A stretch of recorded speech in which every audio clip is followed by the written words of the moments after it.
Welcome everyone. The webinar will begin shortly and will be recorded. Connect with the Campaign for Grade Level Reading on social media. On Facebook, like the page Campaign for GLR, and on Twitter, follow the account @ReadingByThird. Additionally, follow us on our new LinkedIn page @Campaign for GLR. Please use hashtag Learning Tuesdays and tag us to tweet anything you learned from today's webinar, and we'll be sure to retweet. We encourage you to share your questions, reflections, and observations on social media. Once again, we would love to connect. So on Facebook, like the page Campaign for GLR. On Twitter, follow the account @ReadingByThird. And on LinkedIn, follow us @Campaign for GLR. Okay, welcome again everyone to today's webinar. My name is Sierra Sanchez and I'll be behind the scenes helping to produce this conversation. I have just a few housekeeping details before we get started. First, we would love for you to introduce yourself, so please use the chat box at the bottom of the screen to share your name, city or state, and your organization. All attendees are in listen-only mode, but we encourage you to post any questions that you may have during the conversation into the Q&A box. This webinar is being recorded, and a link to the recording will be emailed to all who registered.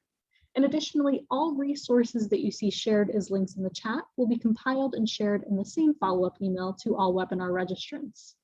Finally, we'll be posting a brief on-screen evaluation during closing and highly encourage you to respond. This helps us with our commitment to continuous improvement. Finally, before we begin, I would like to call your attention to our upcoming GLR Learning Tuesdays webinars. Later this afternoon at 3 p.m., we invite you to join us for a session on stabilizing the early care and education workforce, increasing compensation ASAP. Next week on June 21st, we have an exciting doubleheader, starting with a funder-to-funder conversation on convening for greater impact, more than money philanthropy, followed at 3 p.m. by smarter investments for durable change. And we'll invite you to wrap off the month of June with us for a session on Ready for Children, Seamless Transitions into Kindergarten. Registration and more information for these sessions will be posted in the chat box now, and we hope you can join us. Joining you now is Malai Amfar, Senior Consultant with the Campaign for Grade Level Reading. Thank you and enjoy the webinar. Good afternoon, everybody. Thank you for joining us on this warm summer day. I feel really excited about the topic that we're going to be chatting about for the next 90 minutes. We are in the height of summer, and so this will hopefully inspire you and your communities as we think about ways that we can learn in everyday places and spaces. Next slide, please. So this is the story of how two different communities have approached the concept of learning happens everywhere. And we will hear about what playful learning is to set the context and then explore the work that has happened in the communities of Omaha and Council Bluffs. Our moderator this afternoon or this morning, I want to just really call attention to, we are honored to have Siobhan Reardon moderate our conversation. She is the former president and director of the Free Library of Philadelphia, the 13th largest library system in the US. She was the first woman to serve in this role in the organization's 115-year history. Siobhan supports the Campaign for Grade Level Reading as the Auerbach Berger Senior Fellow for the Everyday Places and Spaces Initiative. She is an accomplished nonprofit executive with the wealth of knowledge in strategic leadership, operations, and finance.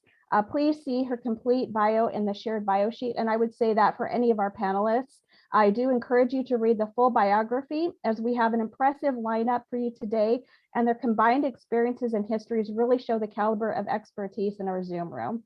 The link has been posted in the chat by Jenny, so thank you, Jenny, for that. Our panelists today include Sam Emerine, the Director of Literacy Initiatives and Community Lead for the Southwest Iowa branch of Raise Me to Read, located in Council Bluffs. We also have Kate Knudsen, who directs the Metro Omaha branch of Raise Me to Read, and her colleague, Deborah Wisneski, the John T. Langan Community Chair in Early Childhood Education for the University of Nebraska, Omaha. We're also joined today by Sarah Lytyle, Ph.D., Executive Director for the Playful Learning Landscapes Action Network. And we have a scheduling conflict with our last panelist, so hopefully she's able to join later in our session. That is Dea Wright. She is the Director of City of Milwaukee Office of Early Childhood Education Initiatives through the Office of the Mayor. So this is who is in the room with us today.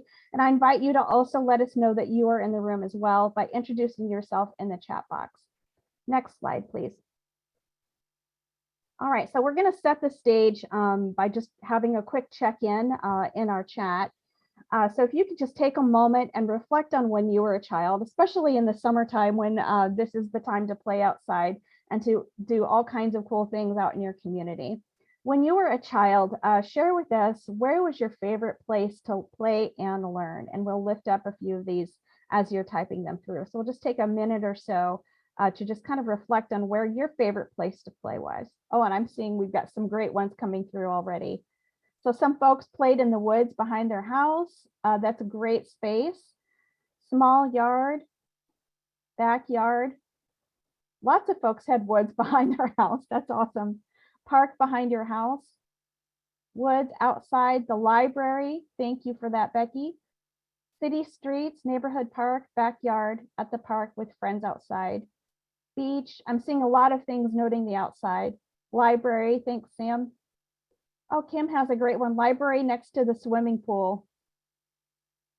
Riding bikes around the neighborhood and the refrigerator box. Oh, I was going to say you played in the refrigerator. Refrigerator blocks on your front lawn. Awesome. Thank you. School playground in the woods. And I would say for myself, if I were to answer this question, I played in the library as well. That was always a cool place to play. And then outside was my favorite space in the yard with neighborhood kids. Thanks, everybody. Keep those coming. That's fun to see. So I want to pitch it to Sarah, Sarah Lytyle, who will be sharing a little bit about the context of our conversation today, which is about how Playful Learning Landscapes comes along. And so I want to pitch it to Sarah. Go ahead and take it away, Sarah.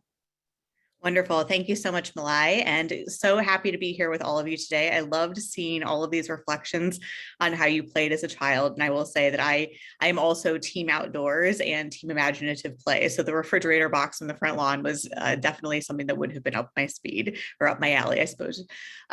So I'm happy to be here today, and my role before we hear about some of the amazing work that's happening across the country is to really set the stage and to talk about playful learning and why we would even think about combining, urban design with playful learning. So that's what we're going to do today, and then you'll get to hear about lots of examples of how people are actually putting this work into action across the country. So we'll talk then about co-designing communities for playful learning. And thank you, Jenny, yes, for the shout out to our website that has lots of examples and more examples than I'll have time to share with you today about some work that we have done across the country and the work that we've supported, along with lots of gorgeous photos. So please check it out.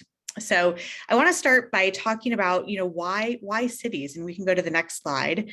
And, the reason, or at least one of the many reasons why we consider cities and urban environments when we think about providing opportunities for children and families is because that's where kids are. As much as we want high quality formal learning environments for children in those earliest years, we know that children only spend about 20% of their waking hours in those formal learning environments, which leaves about 80% of their waking hours outside in those informal learning environments. And that really takes the form of all those places and spaces where families and children gather and play all the time.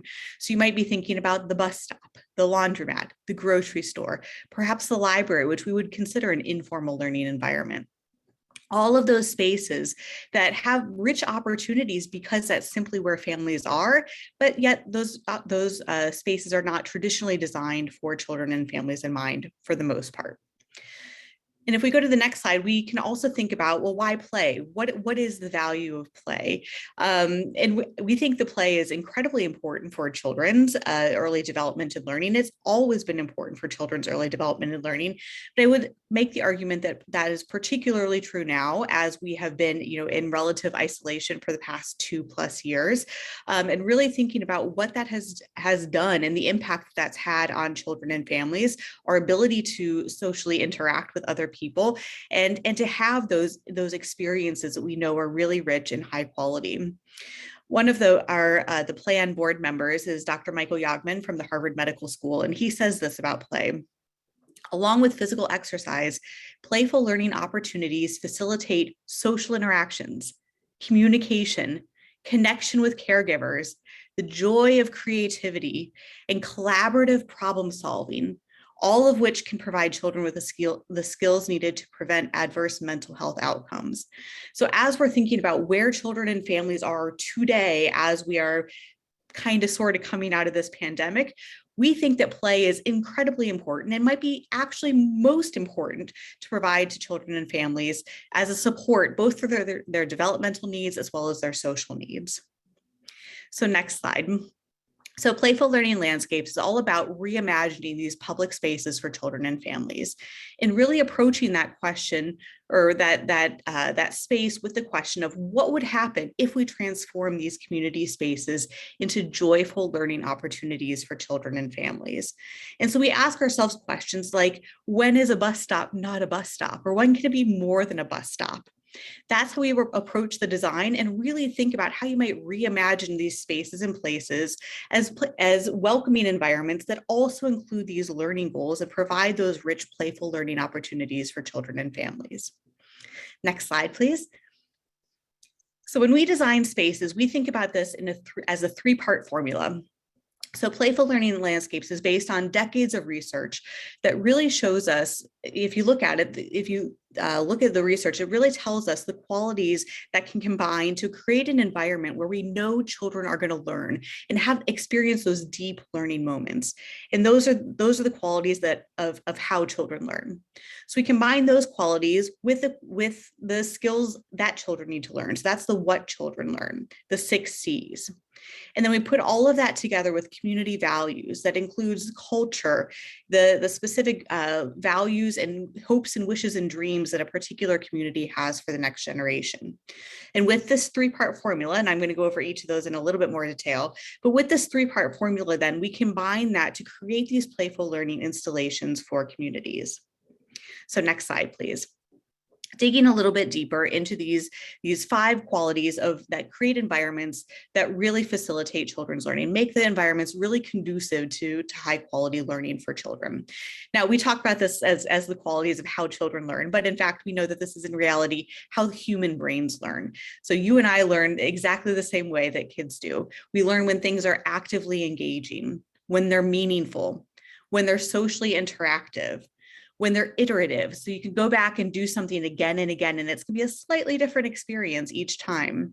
And when these environments are joyful, we want smiles, we want laughter. And in fact, sometimes when we're doing impact evaluations, we code and we try to figure out how much laughter occurred in a particular space.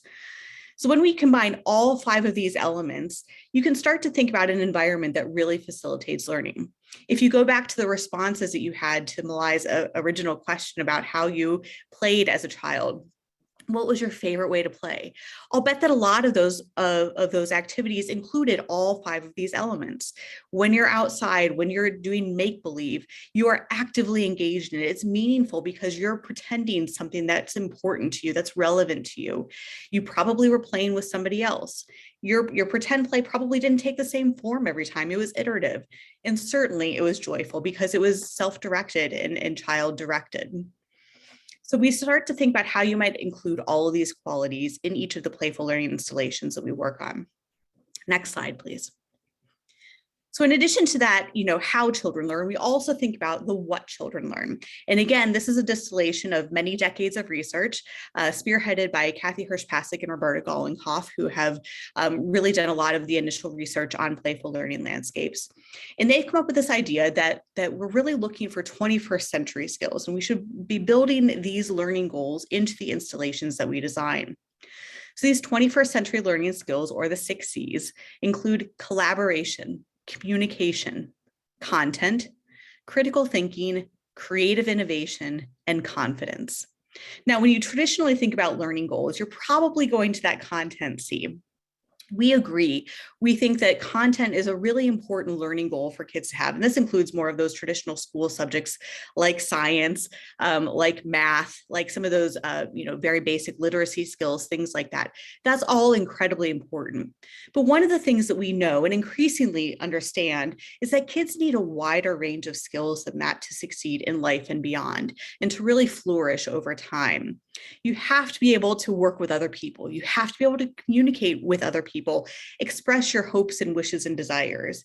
You have to be able to analyze the information that you're given. Is it truth? Is it opinion? Where is that line? How do you assemble evidence to make an argument? Can you create something new that's never been created before?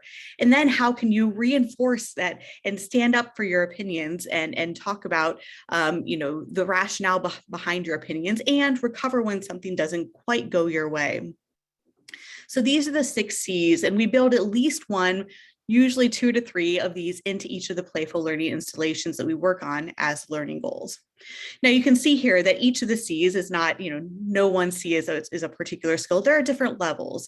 And part of this progression of levels from level 1 all the way up to that more advanced level 4, part of that is certainly developmental, in the sense that a toddler is probably not going to get to level 4 communication.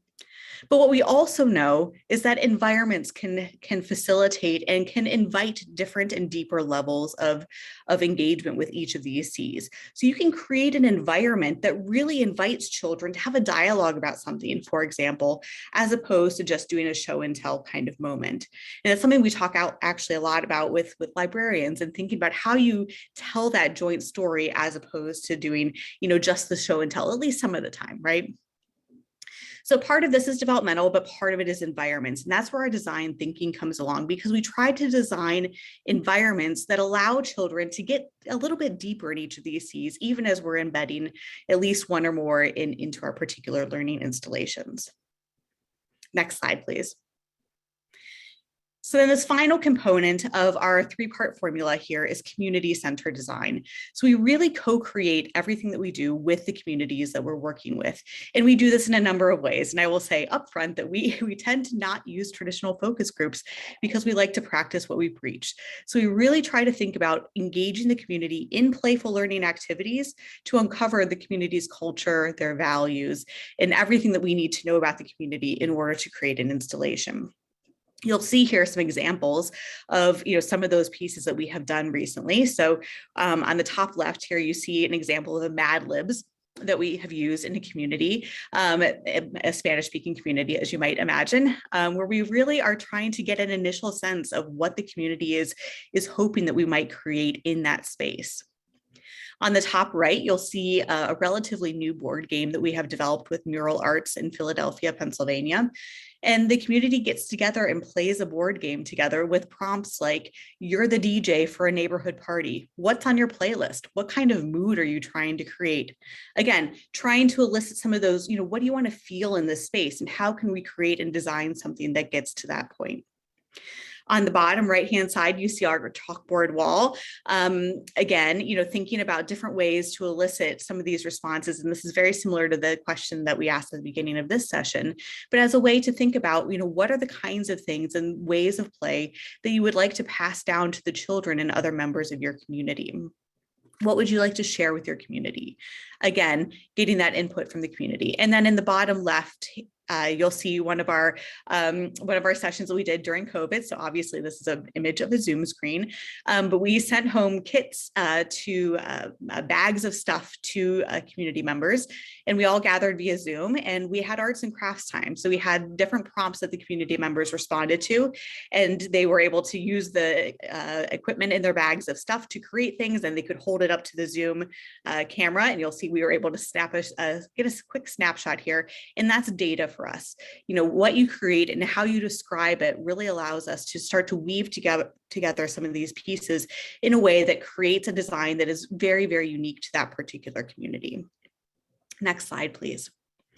But we don't only engage the community during that beginning design process. We really start to think about, you know, making the entire process community centered. So this is our pipeline of how projects sometimes go. Every project's a little bit unique, so not everything follows this format. But when we think about engaging with the community, we engage with the community at every stage of this process, not just at the beginning, but also as we're building the installation itself, as we're evolving and conducting that evaluation. We oftentimes will train and pay community members to go out and create their own community impact evaluation, and then collect the data themselves. And then we return that data to the community, of course, but really keeping that community-centered approach throughout the entire process. And I believe you'll see this pipeline perhaps, or hear it referenced a little bit later as other folks are talking about their processes. Next slide, please. So when you put that three-part formula together, you have the how children learn with what children need to learn as those learning goals, and then that community-centered design piece that weaves through everything. What you end up with is equitable and localized playful learning. And I love these three examples because what you see here are three different communities that started with a base design that we have used in the past called Jumping Feet. And Jumping Feet is a game that looks a little bit like hopscotch, but we make a twist on it. So we ask children to put 1 foot where they see 2 feet and put 2 feet where they see 1 foot. And what this does, as I'm sure you all are surmising right now, is it engages children's executive function skills. So it involves a lot of critical thinking, a lot of that frontal lobe activation, and those planning skills that we know kids are going to need moving forward and long term. Executive function skills are something we know that you can exercise and get better at, and this is a really great game for it. So we started with that very base design, and Philadelphia probably has the closest to what that design was initially conceptualized as on that left-hand side. But when we went to Venice, Italy, when we went to Sao Paulo, Brazil, when working with each of these communities, we discovered that that base design is not going to work. But of course it's not. It wasn't created in those communities, right? So we take some of those pieces of that three-part formula, in particular that community values and culture piece, and when you layer it on top, you can see how that design evolves and really fits the particular place that it becomes installed in. So no matter what we're doing, we very rarely use the same design twice because it's always customized to the particular community that we're working with, which, you know, again, as we go back to those values of how children learn, how human brains learn, that meaningful bit becomes very important to us, because the more you customize, the more it speaks to the community that you're working with, the more meaningful that design, and therefore the greater the power of the design itself. So next slide, please. When you put all of these things together, we know it works. We know it increases children's learning, increases caregiver-child interactions. At this particular space, this design that we did in Philadelphia, Pennsylvania, we saw that caregiver-child interactions increased 24% after installation as compared to a pre-installation type survey. Next, please. And then we also know that 34% of families talked more about STEM at these installations than at a local playground. Now, these installations were designed to get kids and families talking specifically about STEM, but I think it's really notable that this is even compared to a local playground where you might expect STEM talk to be happening also. But what that tells us is that designing specifically for these skills really has a powerful effect on the actual interactions that take place in a particular space. So with that, you can flip to the next slide, please. I hope that set the stage and made the case both for playful learning and thinking about co-creating with communities. And then I'm very excited to turn it over to the other panelists who will be able to share how some of that work is evolving and taking shape in their own communities. So thank you so much. Thank you so much, Sarah. Such great information, and I really appreciate how you've set the context. so that we can go a little bit more in depth with our three communities. Actually, Dea has been able to join us. Thank you, Dea. So we are going to pitch it now to Kate and Deborah for some information about Omaha. Next slide, please, Sarah. And Kate and Deborah, take it away. Thank you. Thank you, Malai. And it was so fun to listen to Dr. Lytyle, who has been here in Omaha at our launch for this project. We are in the beginning stages of that pipeline and headed toward choices for space and place. And so we're glad to talk with you about that today. I'd love to begin presentations about Omaha urban thinkscapes using this quote from Ralph Smith, the managing director of the Campaign for Grade Level Reading. He said, "Children are hardwired for learning. The question is, are we prepared to enable, encourage, and expand the opportunity for learning? That's the challenge that this movement is taking on. By creating this notion that there are places and spaces where community happens, and in those places and spaces, we have this opportunity to promote a vastly enriched and expanded notion of learning." Next slide, please. We have used this expanded notion of learning to create our Omaha Urban Thinkscapes project, and our vision is to create playful public spaces that improve the health, well-being, and development of babies and children and their families in Metro Omaha. The project will help design, build, research, and plan cultural and educational events on new public spaces for playful engagement and learning. Next slide, please. We are a collective impact initiative. I like to call it via serendipitous organic introduction, because we knew Jeff Spies, Dr. Deborah Wisneski from the University of Nebraska, Omaha, Stephen Osberg from Greater Omaha Chamber of Commerce, and I had that common acquaintance. And Jeff helped us find each other right before the pandemic. And we have been cultivating relationships with each other and those in the community since that time. We will never present without mentioning Jeff in his connection with the three of us. Next slide. Every group to whom we have presented this idea has reacted with enthusiasm. As you can see from this image, we have developed relationships with artists. They were the first ones we spoke with, city, county, and chamber officials, STEM advocates, historians, health and well-being groups, nature and landscaping companies, transit and metro planners, natural resource conservationists, educational leaders and researchers, design and architecture companies, play and learning organizations, and the University of Nebraska, Omaha through its strategic investment grant. And we are proud to announce today our new partner, the Omaha Children's Museum. We are making meaning together. Next slide, please. In a presentation to RDG Design Group, one of our partners, I use their company tagline, which we love, create meaning together, to describe our intentions and work. So we're still using that here. We intend to create playful spaces with baked-in learning in the design, like Dr. Lytyle discussed. That design can include movement, math, STEM, literacy, community artistry, nature and native plants, and history. And we are working with the University of Nebraska, Omaha to apply for a National Endowment for the Humanities grant to have historical markers at our Thinkscape sites as well. We understand the meaning. Neuroscience tells us that brain architecture is built during the first 5 years. We know the connection between parent and child interaction and early literacy. We also want to consider equity. There are wonderful spaces and places in Omaha, but there are also underserved and underdeveloped areas, and we plan for our Thinkscape footprints to be in such areas. We want the art of the community to be seen when people enter the Thinkscape, and again, that's why we started with the artists. And we also want that sense of belonging, that people are valued and that their voice matters and that they are cared for, not only by their family, but by their local community. And of course, we're working together. We have this large team gathered. We are working with families, with parents and children in play dates. We value community engagement and voice, as Dr. Lytyle was just saying. We start with that. We do not want to parachute in. We want to know what families think and wish for.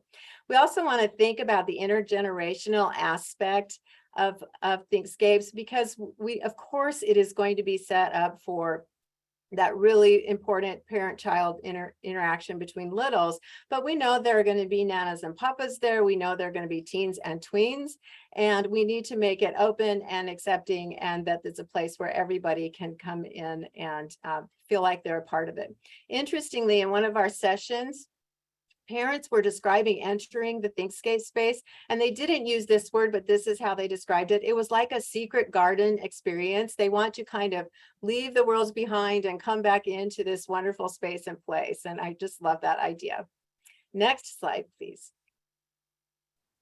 So our goals are to create a playful sense of place in Omaha public spaces that showcases the art and culture of Omaha neighborhoods. We want to engage children and families with playful learning experiences while using public spaces, and increase the mental, physical, language, and cognitive development of Omaha children and residents. Next slide. As Dr. Lytyle just noted, communities around the world understand that learning happens everywhere. Starting in the left-hand corner, we see Philadelphia Urban Thinkscapes.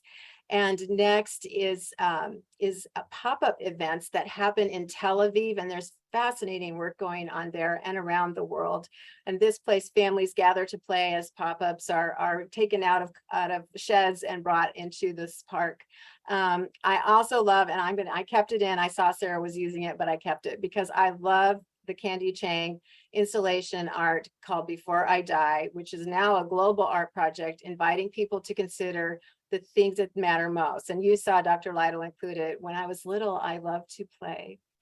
Thinkscapes are not limited only, though, to large playscapes or art. Communities can use existing structures for learning, like this fraction basketball court or grocery signage, which comes from the playbook at Playful Learning Landscapes Action Network.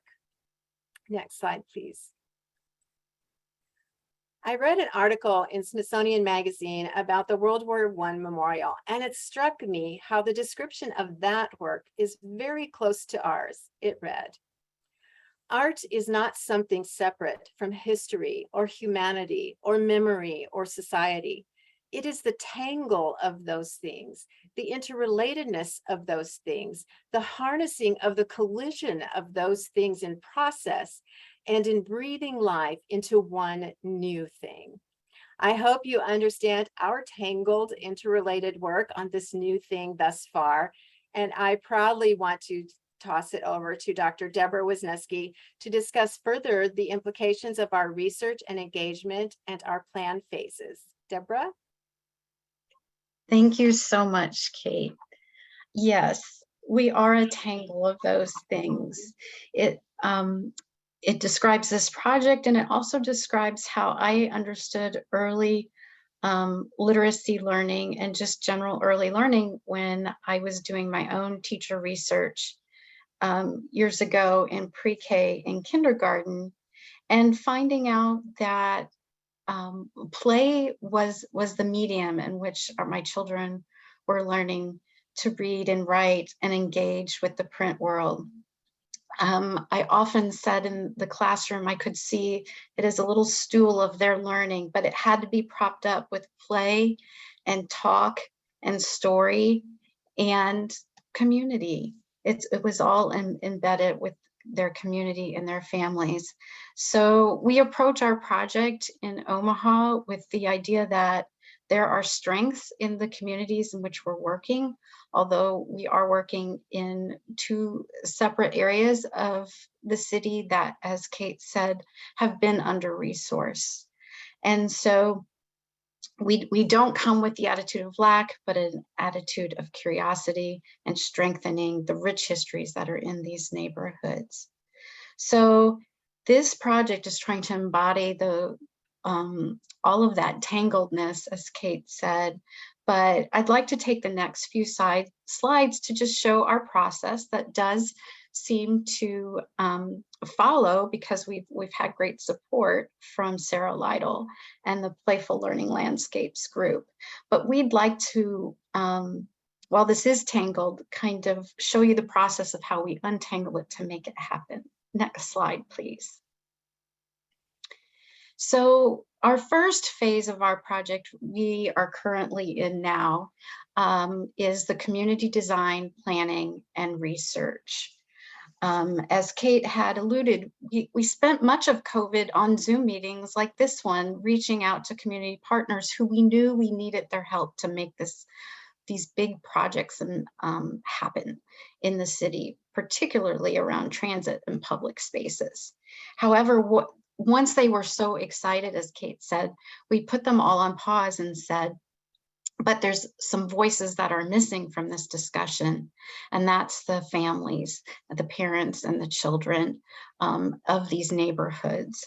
So in the fall of last year, we had our kickoff. You see a photo here where we call it a kickoff, but actually we've talked to so many of our partners, but we brought Sarah in and Dr. Hirsch-Pasek to speak to our group to, in essence, also educate our community partners about this connection between play and learning and community. As Kate alluded to, also, we were very fortunate with my home university to offer us as a startup grant to help with the research in this project, as well as the planning and convening of all of these groups. We are a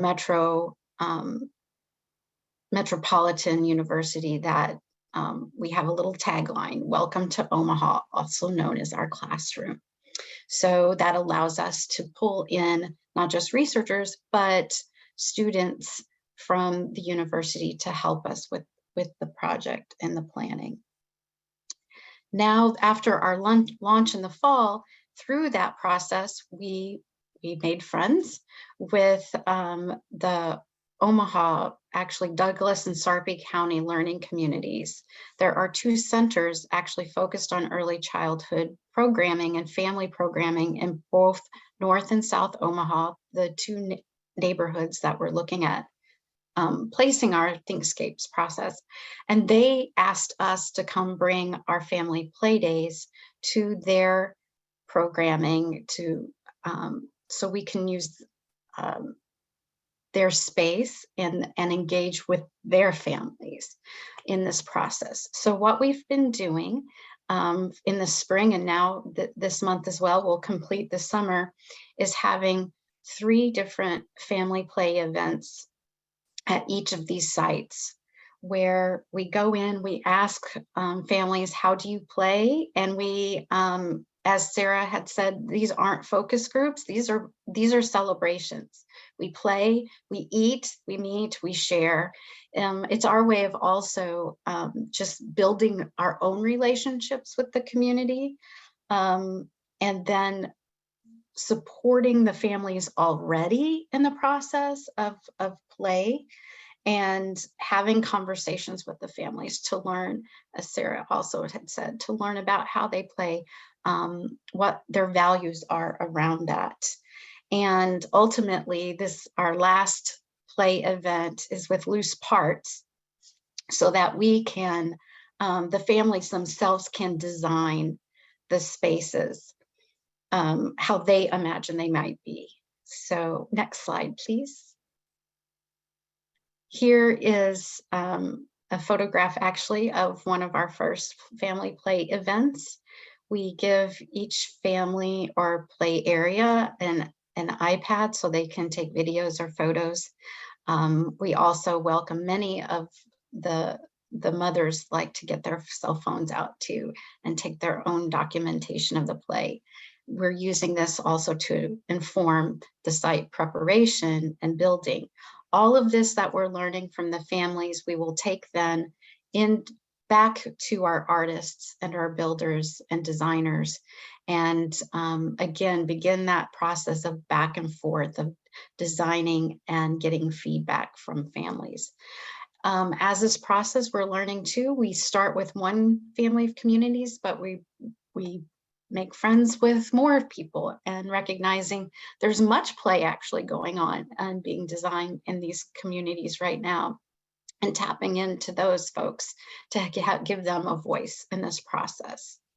Our hope then is to build within the next year, so that the following year in 2023, we will have these built. Next slide, please. After the building, it's not over though. Our plan is again to engage these groups with the support of the university or not, but allowing them to own these sites and design play events in that. We will continue data gathering at that point, which is very, again, qualitative, I would say, and more of narrative storytelling, allowing the community to tell the story of these spaces from their perspective. We are then also in that time, I know the Playful Learning Landscapes is looking for a certification for these sites, so we will look for that. The sites themselves are not the end product, actually. It's not the end of anything. It's just the kickoff. We hope that these sites can be throughout the whole Omaha area, but what we're also hoping is that, or we are designing, that we will have like our own local playbook for other community groups to follow these steps and know the right people to reach out to learn about how they can fund their own places and look for support so that the communities can lead the next sites, so that we have a whole network of play spaces throughout Omaha. Next slide, please. And finally, again, as sharing that plan of reporting out to the community as well, making sure that we can again share their story the way they want it told about what learning and play looks like in their community. Thank you.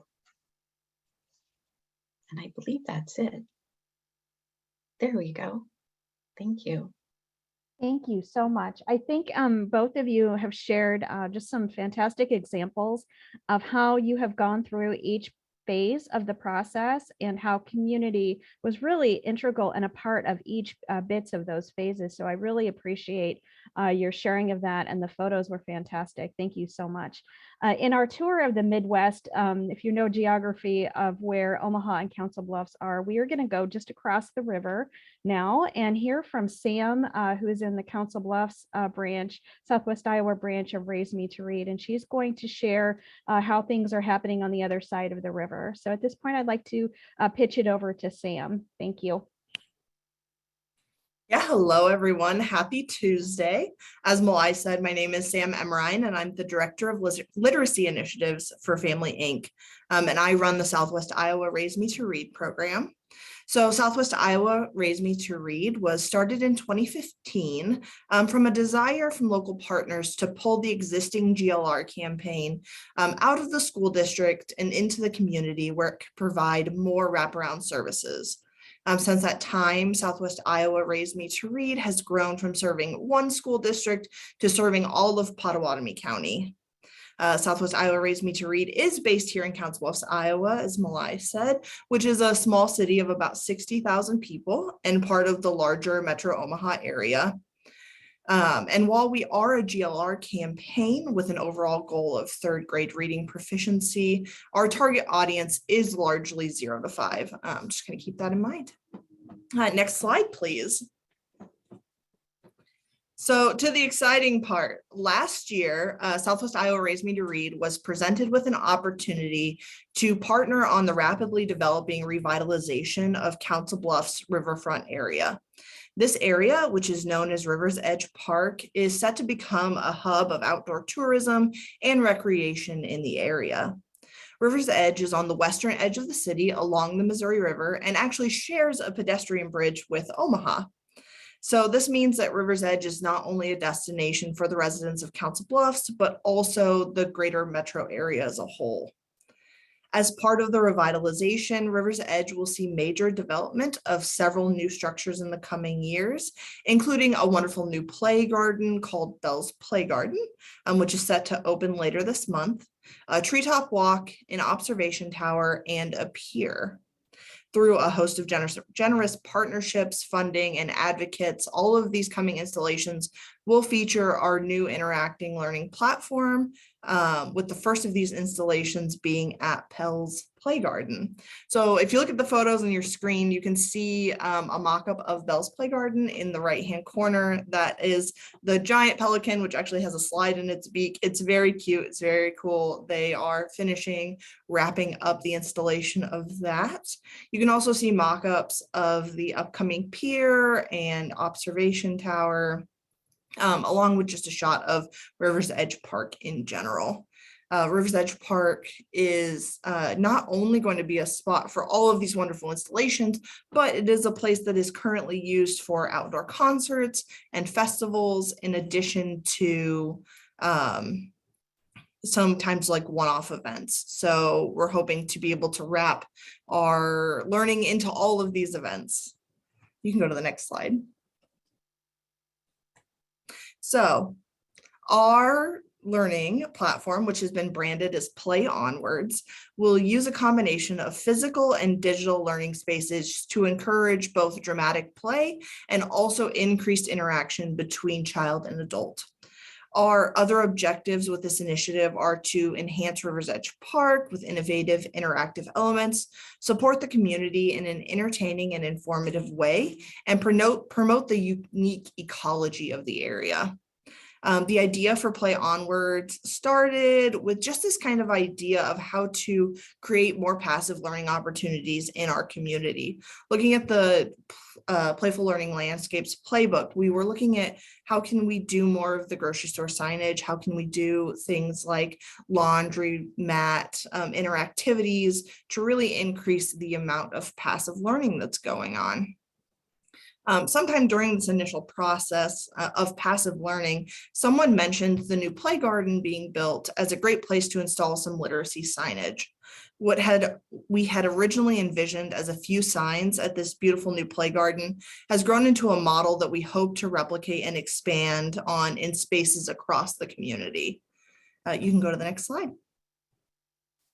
So how does Play Onwards work? As I mentioned before, this project works in two ways. By incorporating both physical signage at the park or whatever installation, and additional learning opportunities that can be accessed on the web app via QR code.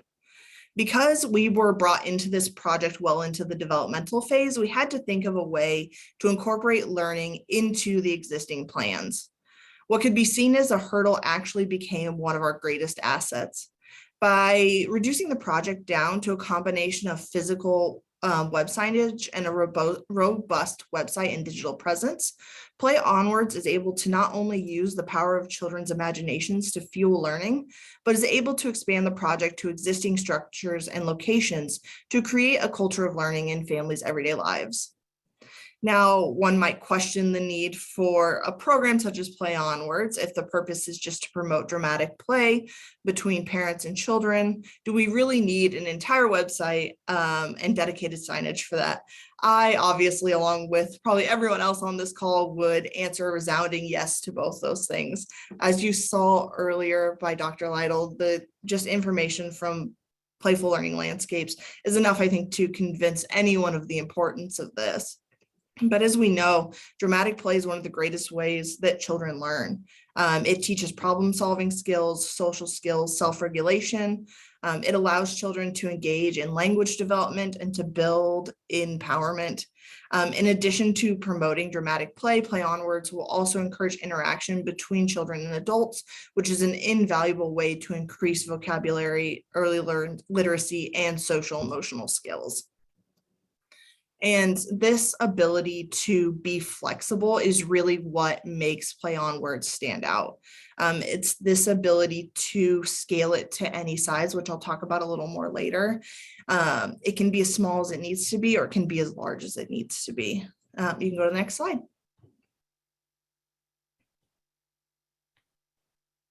So I've talked a lot about kind of the idea behind Play Onward. So I want to show you some of the actualities.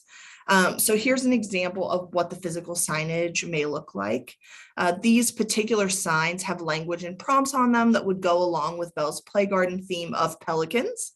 For example, one of them says, "Spread your wings, let's pretend to be pelicans. Stick your arms out as long as you can. Pelicans are known to fly close to the water, so gently glide as close as you can, as close to the ground as you can. Scan the QR code to see a pelican flying." When you look closely, you can see the QR code that will be on all of the signage, which when scanned will take users to the Play Onwards website where they can find more activities, play prompts, and early literacy parenting tips. For us, having physical signage is just as important as having a website, especially from an equity standpoint. We know not all families have smart devices or unlimited data plans. And while Council Bluffs has a free universal Wi-Fi network known as Blink, we wanted to be sure that all children could benefit from Play Onwards. Next slide, please. Okay, so as mentioned earlier, the physical signage will prompt parents to visit the website for continued learning opportunities. The website is intentionally created to look and function like an app without the need for users to download anything to their phone. Being able to make the website as user-friendly as possible was a top priority during development. The resulting web app is not only pleasing to look at, but also intuitive to navigate, which gives parents the greatest chance of success. A great example of how the website and signage will work together. We can look at our "Let's spread your wings like a pelican" sign. When someone scans that QR code from that sign, they'll be taken to a page that encourages them to continue the dramatic play, and will have a video of a pelican in flight along with an audio file of a pelican making noise as additional interactive digital elements. The text on the page will read, "Pelicans are big. The pelicans that are found in Iowa and the surrounding areas are just about as tall as a 5-year-old. But their wings are much longer than a child's arms. Let's see how long. Hold your child's right hand with your left hand, and with all 4 of your arms held straight, a pelican's wingspan is about equal to both of your arm lengths, about 10 feet. Prompts like this one are structured in a way that, again, pushing the interaction between child and parent. Another benefit of the website is that it will also allow parents to access the resources hosted there, even when they're not at a Play Onwards location. This means families can continue to play the games, sing the songs, and learn the lessons of the installation, even when they're not present. There are also elements on the website that are great for older kids, such as a section on Belle's Play Garden page highlighting 7 fun facts about pelicans. Our hope is to engage the whole family, both inside and outside of the park. Next slide. However, my favorite part of the website is actually the parental tips section. We often talk about the need in this work to provide parents with the tools they need to succeed. Every section of the Play Onwards website will feature pull-out tabs which help to educate parents on why these games, activities, and play prompts are important. What some may seem as a simple game of imitate the pelican can now take on a deeper meaning on the importance of dramatic play. These parental tip sections will also offer us the opportunity to impact greater knowledge about early literacy and early childhood education onto parents as in an easy to follow and accessible way. Next slide. Another really cool feature is this interactive map that will be present on the website. This map is really going to offer Play Onwards the opportunity to grow and to become a digital destination for learning across the community. The map will feature a variety of pins that parents will be able to use to easily navigate between different Play Onwards installations. For example, if a family is enjoying Belle's Play Garden and wants to head to the pier next, they can use the map to not only navigate between the installations, but to quickly switch between new learning activities at their destinations and the ones that they were doing previously. We also hope to eventually add Play Onwards activities to one-off events on the map as well. This means that regular family-friendly events, such as Celebrate CB, will have their own pin on the map, in addition to specialized learning opportunities geared towards families at that event. Our hope is that as Play Onwards grows, parents will come to check the website as a way to not only increase the amount of time their child is actively learning, but also as a way to choose educationally engaging activities for their family. Next slide. All right, looking forward. So what do we want Play Onwards to actually look like in the future? So our first step, growth step, will mean adding other locations outside of Rivers Edge Park. Our first expansion site will likely be the permanent Storywalk location at Sunset Park. For those who are unaware, a Storywalk is when you take a book, dismantle it, and place it along a path for people to read it as they walk. We have a permanent installation that we change out the book regularly on that is already owned and operated by Southwest Iowa Raised Me to Read. And its nature and immediate tie-in to early literacy makes it a great offering for Play Onwards. We would also like to expand the model into everyday community spaces such as laundromats and grocery stores. These ideas really touch on the flexibility of a program like Play Onwards. You can make the program as big or as little as it needs to be to fit in a particular area. For example, Play Onwards at the grocery store may look like hanging signage that encourages parents to talk to their children while they shop, or doing things such as counting fruits and vegetables. At a laundromat, Play Onwards might look more like, or even partner with, something like Too Small to Fail and their interactive laundry play spaces. As mentioned above, we hope to adapt Play Onwards for special events. And I think that's one of the coolest parts, along with the parental tips, is being able to really create this community focus in this app by really saying we want to invest in our community and in these activities by not only promoting them through the app, but by being able to create specialized content for the different events. All right, last slide. So lastly, I just want to say a quick thank you to the partners who have worked so hard on Bell's Play Garden and Rivers Edge Park.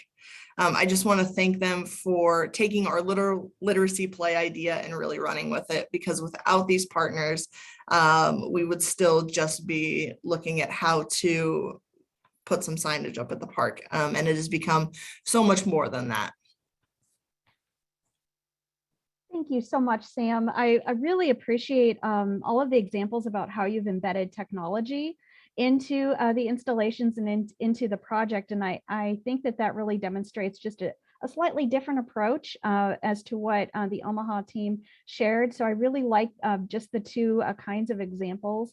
And as we move forward, we're going to visit now with Dea from Milwaukee, just another example of how playful learning is embedded into their community. So our Midwest tour continues. We're going to head east now to Milwaukee with Dea Wright, and she's going to share the work that they've done in their community. We do have a very short video as well that introduces this. So with that, I'm going to pitch it to Dea, and Sierra make note of the video. Dea, just let Sierra know when she should roll that. Thank you. Okay, thanks, Malai, and thanks, Sierra. Hi, everyone. I'm always happy to be amongst the campaign for grade level reading partners when we're talking about learning happens everywhere in everyday spaces. So thanks for having me. And I learn something every time I'm here. So again, thanks. And I won't be showing a PowerPoint, but I do have some videos that I think it's going to kind of bring home the things that we're talking about. So in Milwaukee, my office is situated in the mayor's office, and shout out just to our mayor, Johnson, for being such a staunch supporter of early education. I think our city recognizes that we are the neutral supporters representing all children and making sure parents have what they need to be that best first teacher, and parents and caregivers. And the way we are doing that is in April, we launched a campaign, I like to call it a movement, called Mighty Small Moments. And really what Mighty Small Moments is, it's our version of everyday spaces to a certain extent. So it's a hodgepodge of everything that you've heard about today. So we're taking the spaces and transforming them as well. So families always have what they need on hand, right? To get that informal learning in. I think it's my favorite talk about, when we talk about education, what aspect is the lens of the informal yet intentional. And by the way, I think about what the quote, education is the passport to the future, right? So because tomorrow belongs to those who prepare today. And that was said by Malcolm X. And I'd like to now move into a video, and I'm going to set this video up for you. It's about 2 minutes long. And basically what you're going to see is some Milwaukee families. One family in particular serves on our family advisory board. Another family has participated in some of our programs that we offer. And so is giving feedback on what it's like to be in a space that needs to be transformed. So when you hear these families talking, at least one of the families will mention LENA, right? And if you're not familiar with LENA, LENA stands for Language Environment Analysis. And that is a program that we do here in Milwaukee. Particularly, we do LENA Start. So let me show the video, and then after the video, we can kind of get into some other things that we're doing in Milwaukee, and I can show you what's coming this summer. So Sierra, if you don't mind gearing that up.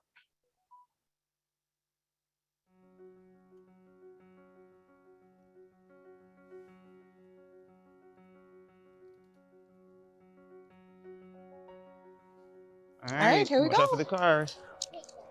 Walking feet, good job. My name is Kamara Willis. And my name is Nasser Childs. And our kids are ages 3, 2, and 1.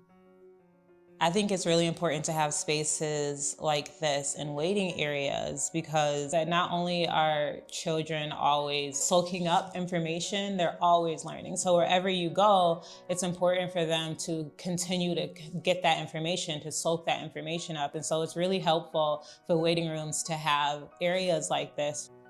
Kids, their attention span is only so long and stuff like that. They need to be constantly stimulated, and that contributes to their, their potential to learn and things like that. So that's why I love when I'm in environments that have, so many things that can grab their attention and we can focus on and play with.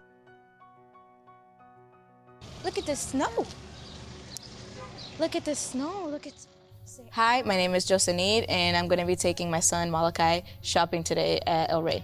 Malachi is about to be 2 years old, and I understand that the first 3 years of Malachi's life are foundational for his brain development. I've been taking this LENA program, and it's been teaching me how to communicate with my kid and extend the words that I speak to him daily. So recently we've been talking about when we go grocery shopping, we start talking to the kids and start telling them what we're doing. And so today I was just using the 14 talking tips to engage with Malachi, let him know what I'm grabbing, let him know what I'm doing. He's still learning his words, but the more that I do this, the more that he'll be able to talk back and learn new words. Say juice? Apple. It's an apple juice, yes. Apple. Apple. Yes, good job. So I want Malachi to be able to communicate with me, and I want him to experience things and know what they are and just be aware of the world around him. So I know that, the more that you talk to a child, the more that the brain connects and just allows him to grow and allows him to form his character basically and his personality, and just be able to build up who he's going to be in the future just by talking to him now.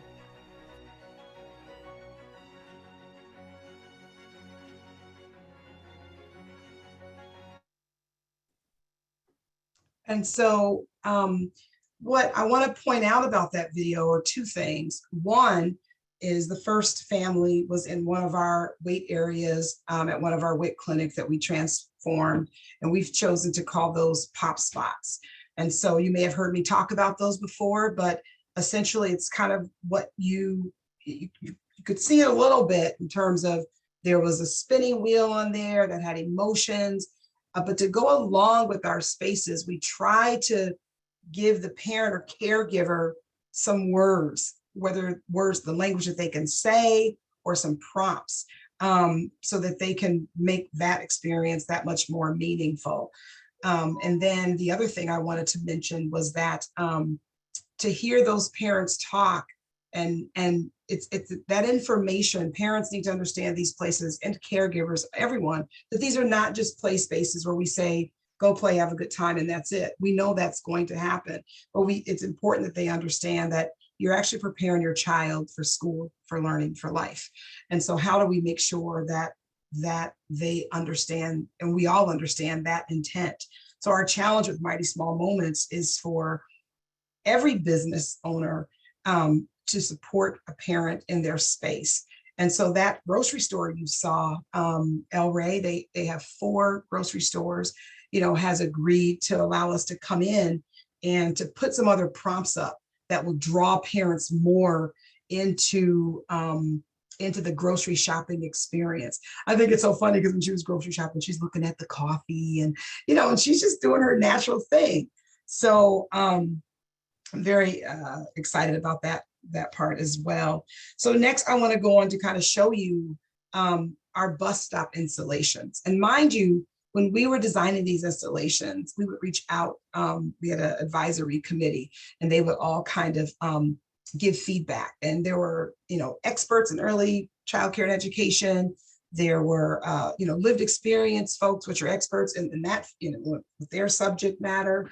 We had someone that might have just identified as, I'm a parent, I just want to give feedback to what it would be like for me to be in this space. And what I appreciate about all the work we're doing is we are really bringing it to them where they are. They don't always have to go somewhere to get it, because it's going to be right there at the corner, or with their shopping experience. So if we can have the slide deck that shows the bus stop installation, Sierra, that would be awesome.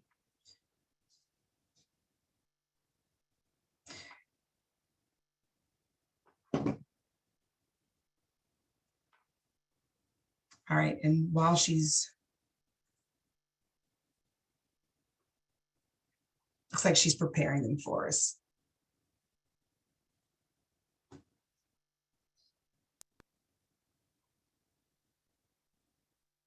So what you're looking at right now is in Milwaukee, we have this would be an installation that would be wrapped around a bus shelter.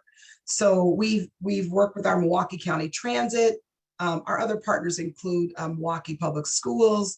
We have some work that we're doing with the medical college, as well as one of our local healthcare systems and hospital. And that's not only for our installation at the bus stops, but it's also in their wait areas. So what you're looking at now is a bus shelter wrap that is near a place where mixed businesses are held. So people go to this little shopping center, and it might, there's a barber in there, there are restaurants in there. There's there's a fresh market there. And so the idea is, when you enter an area in our city, you might notice the billboard that has something about create mighty small moments that draws you in with an action item. You might see these bus installations. If you walk into this particular shopping center, you're going to see it again. So we want to just keep getting those impressions out to people at every touch point, wherever they are, so that we can begin to shift the paradigm in thinking about children in our spaces. So at this bus shelter, it brings you in and says, let's take a look. And then you have to kind of find these objects. And so you might have to find that phoenix, that bird, or the apples, or the tomatoes. You have to learn what these things are to get your vocabulary. So that is one. Next slide, please.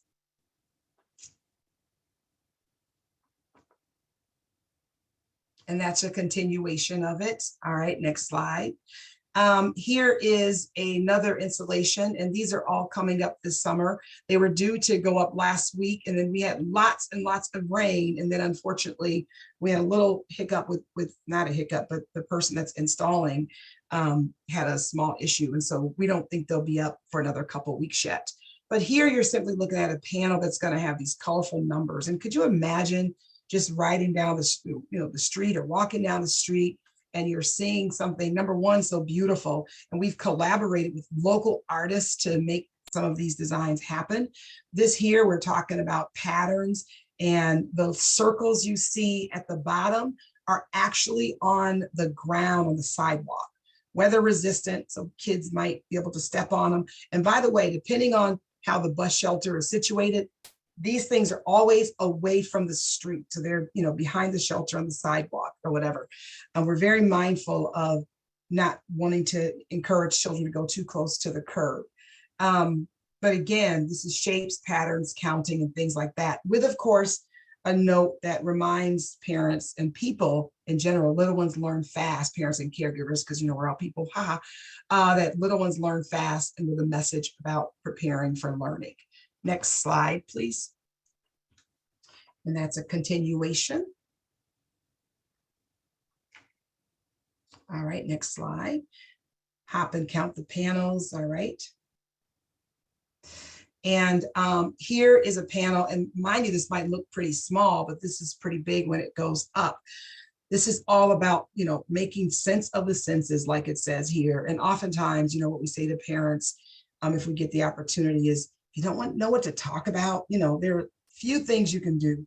Just describe what you're doing, or describe what your child is doing, or, read whatever it is you're reading, or talk about what you see, hear, smell, taste, and touch, using those senses. So here we try to get families in to talk about the touch and the smell. It gives them different things to think about, with the hope that obviously it will prompt and lead to other things.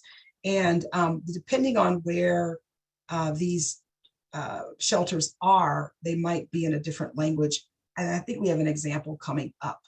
So next slide, please. So here is an example of a slide where we went to the community. We took pictures of objects that were in that area, and then we embedded it into the shelter.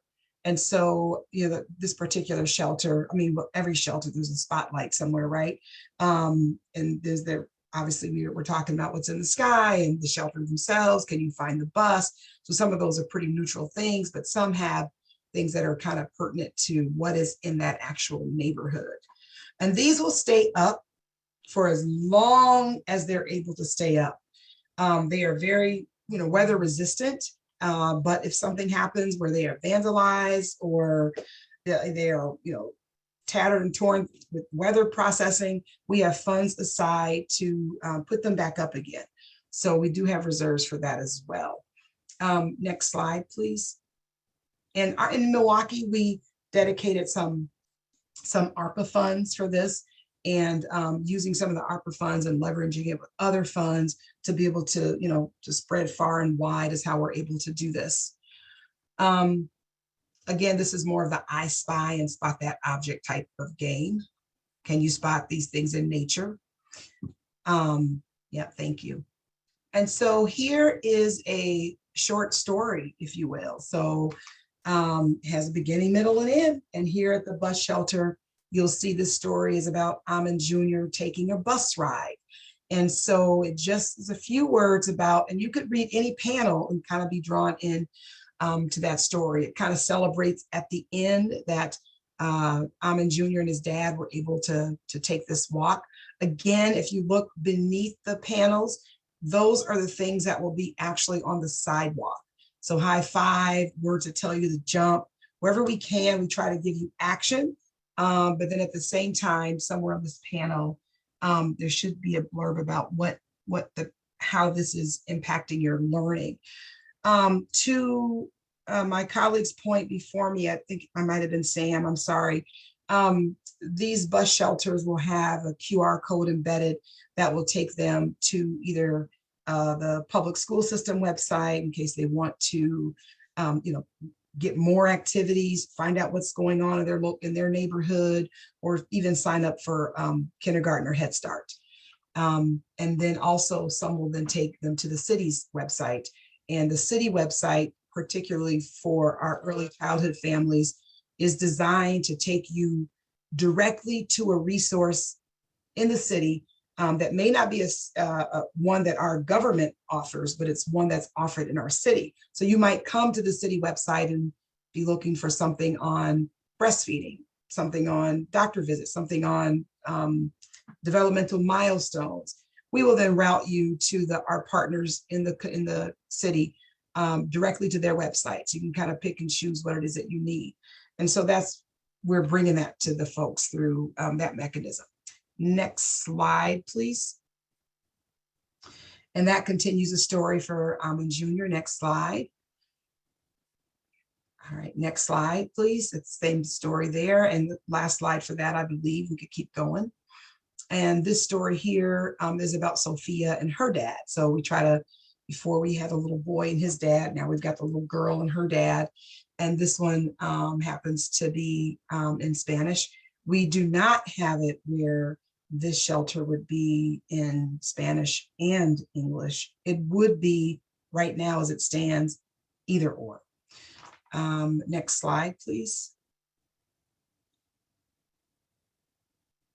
All right, so that is somewhat between the bus shelter installations and our pop spots. And then of course, our families with how they're using them and how they really need and value those spaces. So, and again, this is part of our Mighty Small Moments campaign or movement to inspire every organization to infuse their space with something that will help parents be the best first teacher. Thank you so much, Dea. Really gorgeous examples of working in partnership with the public transit system that you have in your community and incorporating the whole space around the shelter. I really appreciate just the colors and the design elements that you've shared.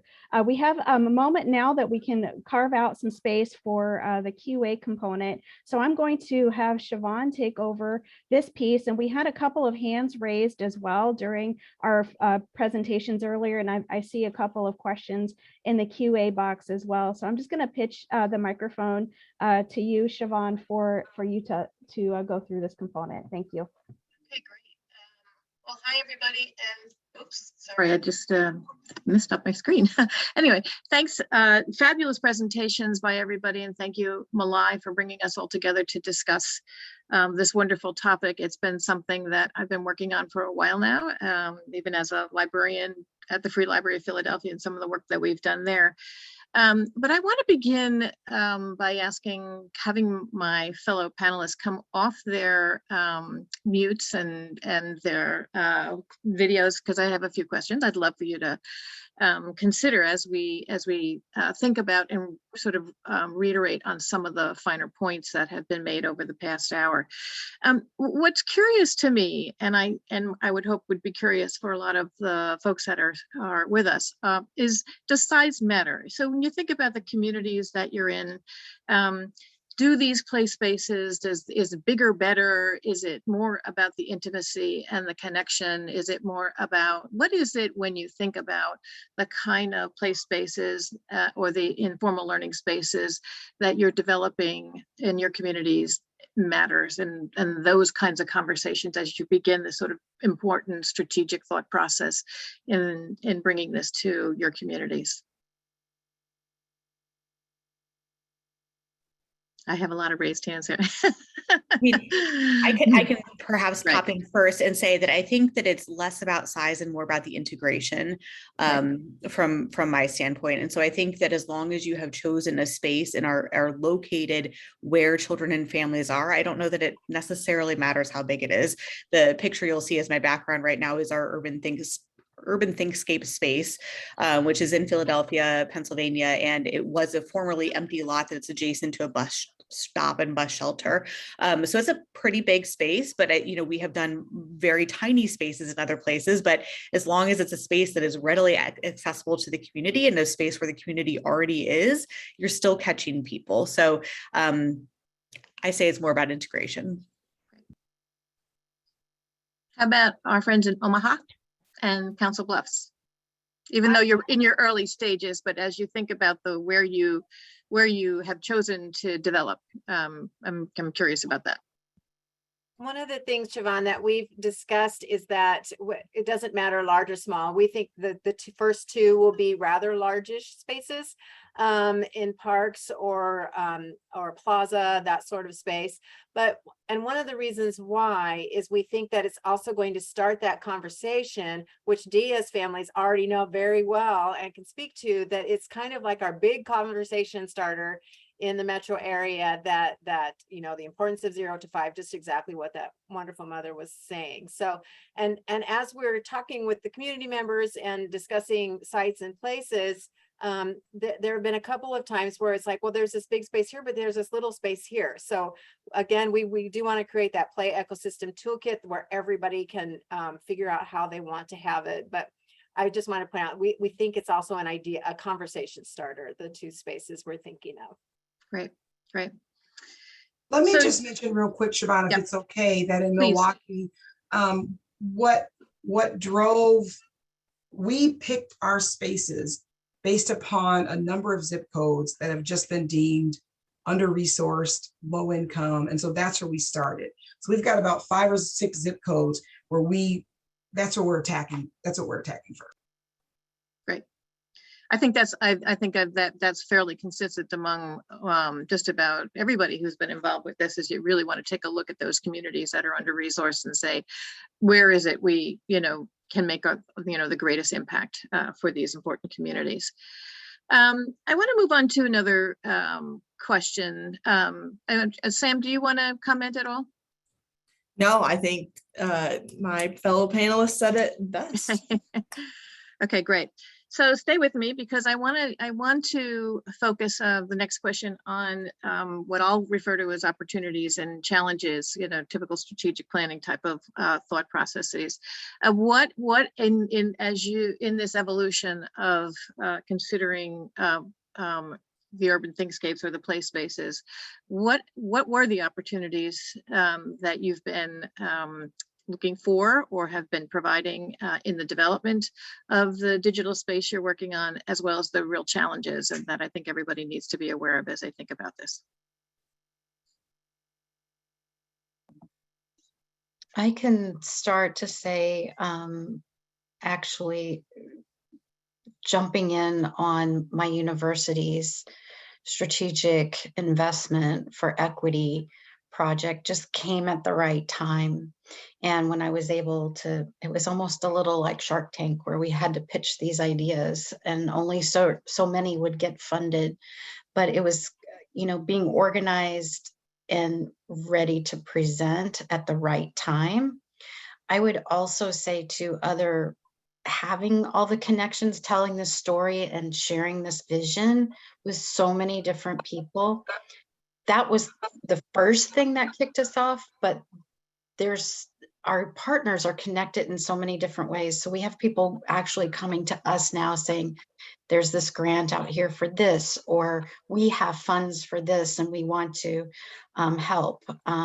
As Kate mentioned, there's a possibility of it going into a plaza in an area. Well, that's a renovation project that was already, funded and on its way, but they may give us space for that too. So just to say, the opportunities there is trying to share the vision with as many people who we could imagine would value this and share this vision with us.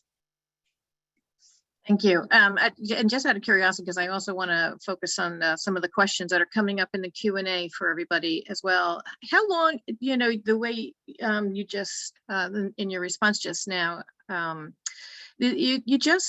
long, it sounds like you've been at it a while before you even, got to the point where you were awfully ready to make that pitch when the moment arose. Just out of curiosity, how long have you been in this planning?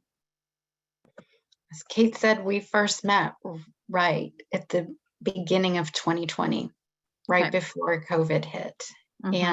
And in a way, we just, that allowed us the opportunity probably to do more one-on-one and hit enough people because we could do it through Zoom. Right. So we could really, we used the, you just take the situation you have and go for it. But it's been a couple years now, and we realize our project is maybe a little more deliberative, right? And drawn out, but that was a purpose, that was intentional on our part, because we do see this as a great project. But as a colleague of ours said, that's a great project for a whole campaign. So we do see this building the conversation, as Kate had said, to really embed playful learning and in our whole community in many spaces. So I appreciate the other presenters today, because we're just putting that in our file folder as well, of like, that may be the outcrop, but we know it takes time, because it will be the community leading us on what is next too. Right. And I think that's important, because if you will take a look at some of the questions that are in the Q&A, a lot of them have to do with community participation. Has there been thought involving community police to serve the purpose of providing protection and safety, as well as establishing relationships? And then, if anybody, I would love for somebody to talk about the relationship you had to build with community to kind of get the feedback you needed in order to put this idea into place, to start your sort of wormy process, if you will. Sam, how about you?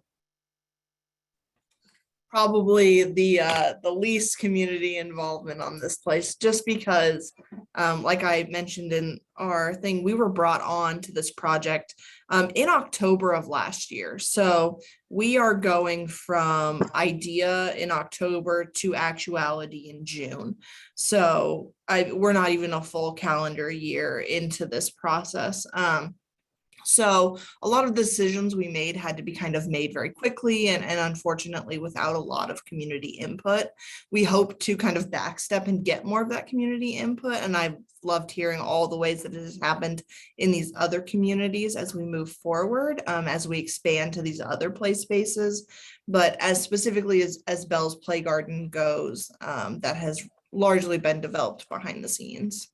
And what's been the uptake? From as you think about, the evolution of this, the feedback that you've been getting, what's there?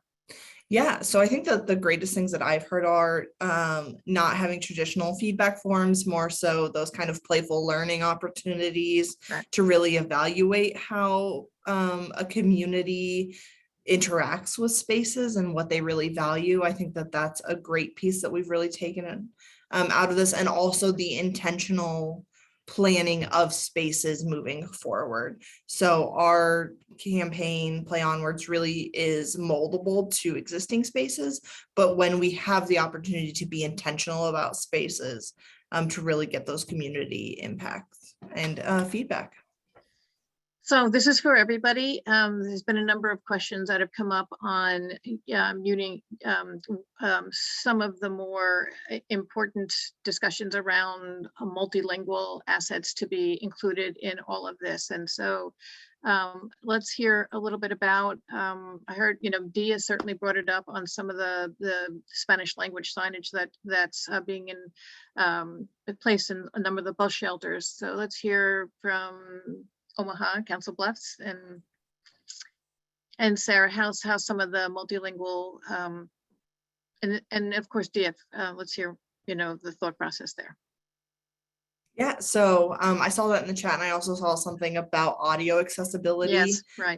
Which I think is very cool. So that was one of the reasons we pushed so heavily on the digital side, is that ability to have the website being presented in different languages. Right now, we have plans for Spanish and English. Also the ability to incorporate some of those audio elements that I hadn't seen, but now I've seen. Now it's gonna live in my brain forever. So yeah, so that's why we really kind of push, I think, for the digital side being pretty heavy in our campaign, is that accessibility piece. We also have some signage that's going up in sign language in addition to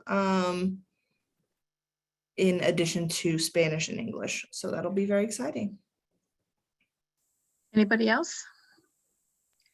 I would just add that we're working with a community called Puentes de Salud in Philadelphia right now.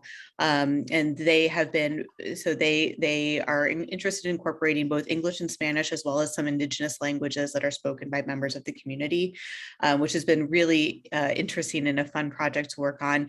And they are actually also planning for an audio component for the exact reason of preserving those indigenous languages.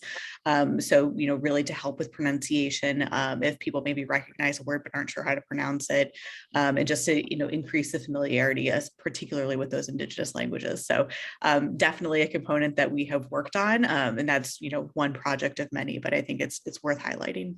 Great, thank you. Malai, I don't know how we're doing on time. I think we're getting really close, but I do want to, 2 minutes. I know I have a question about funding, but maybe what we can do is pose it for our panelists to provide back to our attendees today. But I do think it's really important for everybody to understand it costs a penny to get this done. And even from the very initial stages, as you're thinking about your strategies to final implementation. But then there's also another piece where I would have loved to have gotten to sustainability, because I do think that's really important that once these important play spaces are considered, what's the long-term sustainability plans everybody needs to be putting in place. We'll get those answers for everybody. All right, back to you, Malai. All right, thank you so much, Siobhan. And to our panelists, this was a fantastic 90 minutes that went super fast, and I knew that it would. I feel like this is a topic that we could hold a conference about, because there are just so many ways that you can incorporate the art, the mural, the design, the community engagement component, working with families, just so much. And to try to package that into 90 minutes, although we did that, so much more that we could talk about with this topic. Sierra, we do have a couple of things to share before we close today in 1 minute or so. If you could bring up the slide deck, I just want to give nod to some of the GLR Learning Tuesday webinars that are coming up soon. One more this afternoon about learning loss recovery and stabilizing the early care education workforce. And then we have others that are scheduled throughout the month. And then the next slide, please. I cannot forget to mention GLR Week, which is coming in July. So we will have information and details soon for plenary sessions and all of the happenings that will be going on for GLR Week. So please save the date. You won't want to miss any of those sessions. So at this point, again, thank you so much for spending your lunch hour with us and for learning about this topic. I wish everybody to have a great and safe rest of your day. And thank you to our panelists. Thank you so much.